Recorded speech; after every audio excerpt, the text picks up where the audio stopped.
nuestro grupo está formado por Natalia Pérez Machado, Iriana Joya y Angélica Rodríguez. Y quien les habla, Carla Pérez.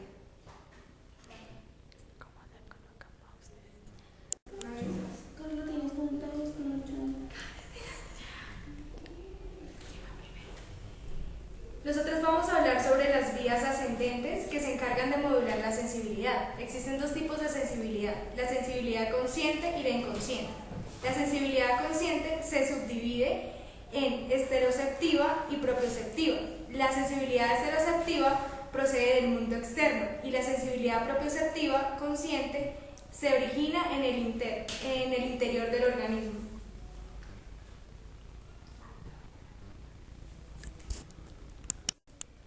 Y la sensibilidad inconsciente se divide en propiocepción inconsciente y interocepción. En la propiocepción inconsciente, la información llega al cerebro a través de las vías espinocerebelosas y en la interocepción hace referencia a las señales aferentes inconscientes implicadas en los reflejos viscerales.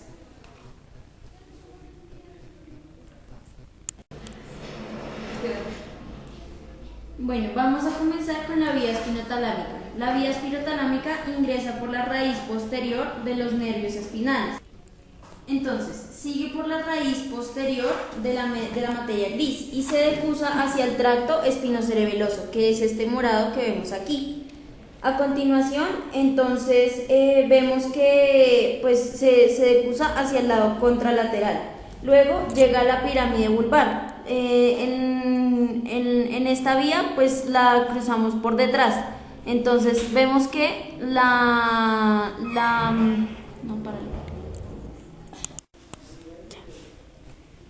luego vemos que llega a la pirámide vulvar ipsilateral, correspondiente al mismo lado del tracto espinotalámico por el que se cruzó. Después de esto, vemos que la vía asciende hasta el mesencéfalo, específicamente atraviesa el cordón del lemnisco medial, como lo vemos aquí. A continuación llega al tálamo y luego se dirige a la corteza somatosensitiva. Esta vía está conformada por dos vías como similares. Estas dos vías se llaman la vía espinotalámica anterior y la vía espinotalámica lateral. La vía espinotalámica anterior se encarga del tacto grueso y conforma el cordón anterior de la médula.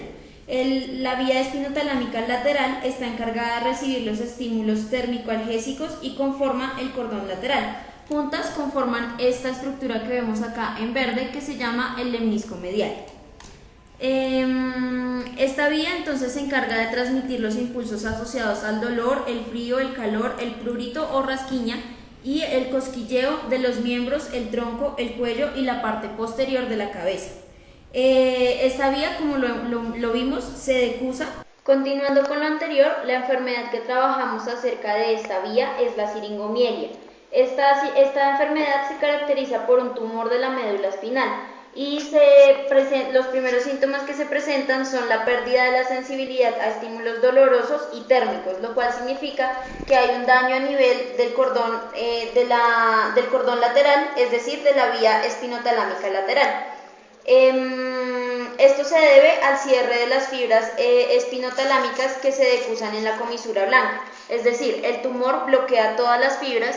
El tumor bloquea todas las fibras de la sustancia blanca, haciendo que la transmisión del impulso no se pueda dar y por lo tanto no llegue el impulso sensitivo del dolor ni de las sensaciones térmicas que haya en la piel. Sin embargo, sabemos que se conserva la sensibilidad táctil debido a que se conserva la vía del lemnisco medial.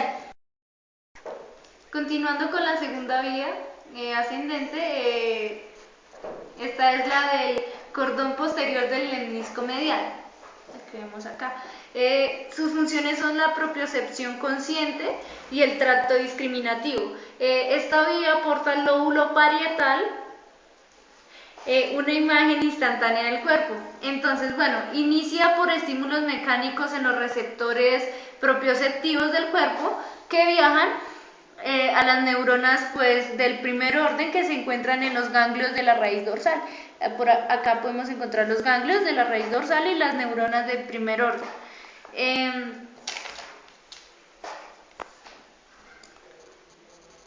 La propiocepción de las piernas se asciende por el fascículo de Gol o el fascículo grácil, y la propiocepción de los brazos por el fascículo de Burdach o cuneiforme. Entonces, estos haces, cada uno respectivamente según el miembro del cuerpo, ascienden por la médula, hacen sinapsis en las neuronas sensitivas del segundo orden del núcleo de Gol y el núcleo de Burdach respectivamente según el miembro, y en la parte inferior de la médula oblongada o el bulbo raquídeo. Las prolongaciones pasan luego anteriormente por este segmento de la médula oblongada y se decusa con su núcleo opuesto en la gran decusación sensitiva, lo que quiere decir que la parte derecha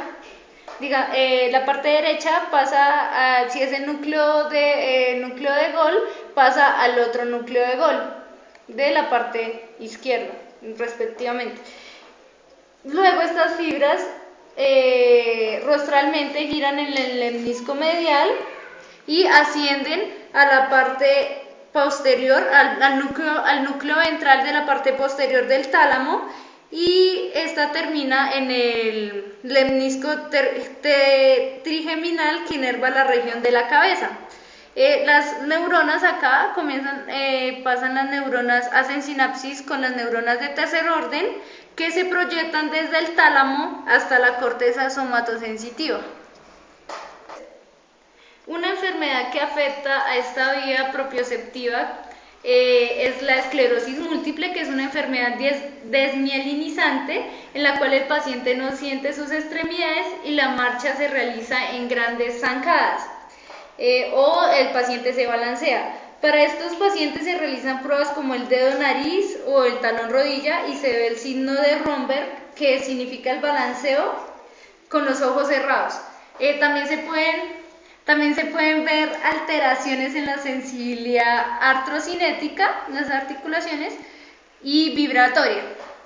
Esta enfermedad se caracteriza por la presentación de la ataxia sensitiva, que resulta de trastornos, como ya habíamos dicho, que afectan las vías propioceptivas, nervios sensitivos periféricos, raíces sensitivas y los cordones periféricos.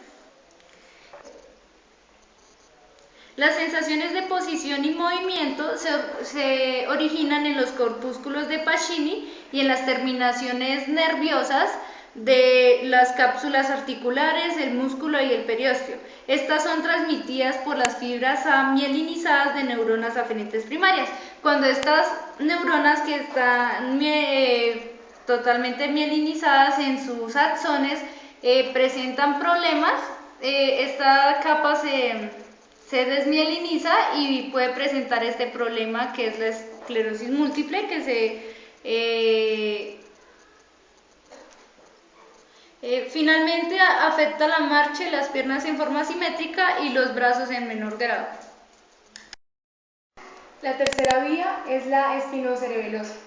Esta vía se encarga de la propiocepción inconsciente y de informar constantemente sobre el estado funcional de las neuronas. Esta vía entra por la raíz posterior de los ramos de la médula espinal, sigue su trayecto a través del asta posterior de la materia gris de la médula espinal, sigue hasta el asta anterior y pasa al tracto espinocerebeloso. Pasa al bulbo raquídeo a través del tracto espinocerebeloso y finalmente llega al cerebelo.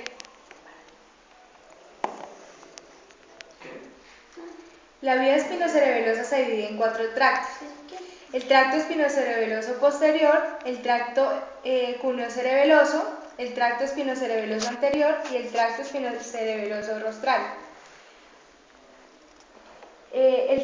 Las dos primeras, el tracto espinocerebeloso posterior y cuneocerebeloso, se encargan de la propiocepción inconsciente. El primero, el espinocerebeloso posterior, de la propiocepción. Perdón. La vía espinocerebelosa posterior se encarga de la propiocepción inconsciente en el miembro inferior. Esta se origina en el núcleo torácico posterior, en la lámina séptima de la base del asta anterior.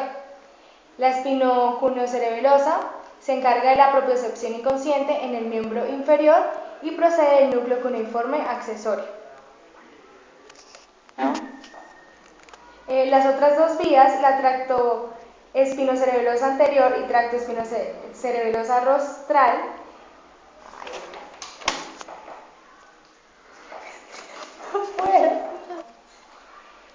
las otras dos vías, la tracto espinocerebelosa anterior y la rostral, se encargan de... Las otras dos vías, la tracto espinocerebelosa anterior y la rostral, se encargan de informar constantemente sobre el estado funcional entre las neuronas intercalares de la médula espinal.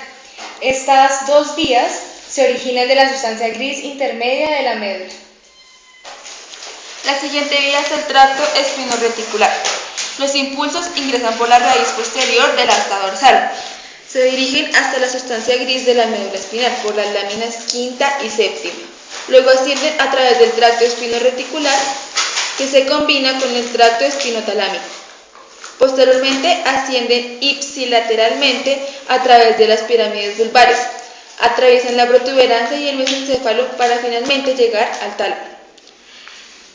Esta vía se encarga de mantener el estado de vigilia y transmite los impulsos emocionales, placenteros o aversivos para producir una respuesta.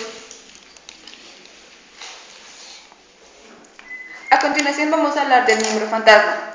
Por lo general se presenta después de la amputación de una extremidad, creando una sensación viva y persistente.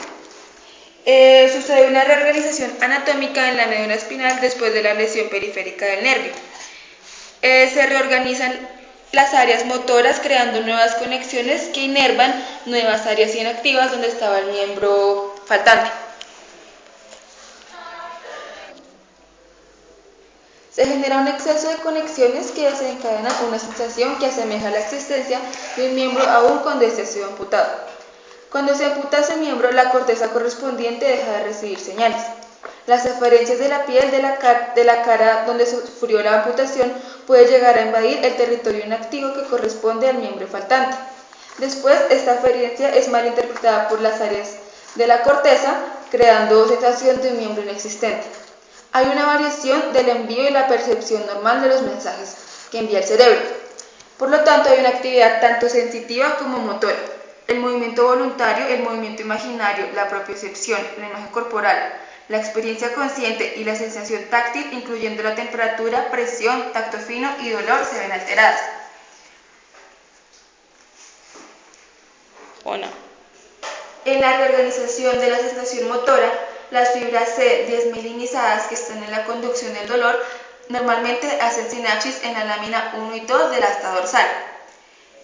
También las fibras A y B están normalmente implicadas en tacto, presión, propiocepción y brotan de las láminas 3 y 4. Cuando hay una alteración de esa reorganización, las fibras C sufren una degeneración y su lugar es ocupado por las fibras A y B. La sensibilización central de las células dorsales causa un aumento de estímulos dolorosos sobre el lugar de la amputación, una hiperexcitabilidad que causa un aumento de la hiperalgesia exagerada a la respuesta de cualquier estímulo. Los factores que pueden aumentar esos estímulos es la tensión muscular, menor flujo sanguíneo y los nervios del miembro amputado. Como ya mencioné antes, la reorganización de la corteza somatosensorial es lo que causa todas esas sensaciones. Las raíces neuronales del miembro amputado se enmarañan en un conjunto llamado neuroma. Estas tienen una comunicación con las fibras C del tracto del lemnisco medial normalmente, pero al alterarse, estas fibras segregan la sustancia P, que es un neurotransmisor que transmite el impulso eléctrico que aumenta el voltaje para sobrepasar el umbral de dolor, haciendo que el paciente sienta dolor en un miembro que ya no tiene. La técnica utilizada con mayor frecuencia para tratar los pacientes con miembros fantasmas es la de la caja de espejo. Es una caja sencilla de cartón que se divide en dos partes, colocando el espejo en la mitad. El paciente inserta su miembro, tanto el intacto como el fantasma, en las aberturas. de la caja y ve su miembro intacto con su reflejo en el espejo. La idea es engañar al cerebro que observa el miembro produciendo movimientos simétricos y así provee de retroalimentación visual necesaria para forzar que el miembro fantasma obedezca los comandos motores del paciente.